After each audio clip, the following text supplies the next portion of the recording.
নরসিংদী নির্বাচনী 2 পলাশ আসনের মেহেরপাড়া ইউনিয়নের শেখারচর বাস স্ট্যান্ডে আমজাদ ভাইয়ের সমর্থনে দাঁড়িপাল্লার সমর্থনে নির্বাচনী জনসভা ছিল।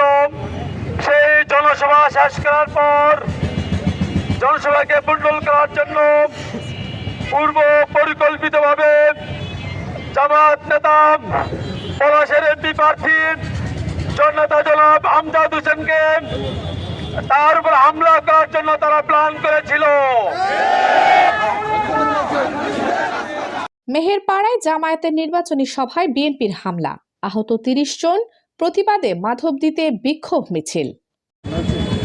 আমাদের দীর্ঘদিনের সঙ্গী যারা ছিল তারা আজকে আমরা দেখতে পাচ্ছি জনগণের জামায়াতের প্রতি জনগণের সমর্থন দেখে তারা হতাশ হয়ে গেছে। তারা হতাশ হয়ে এখন সন্ত্রাসের পথ বেছে নিয়েছে।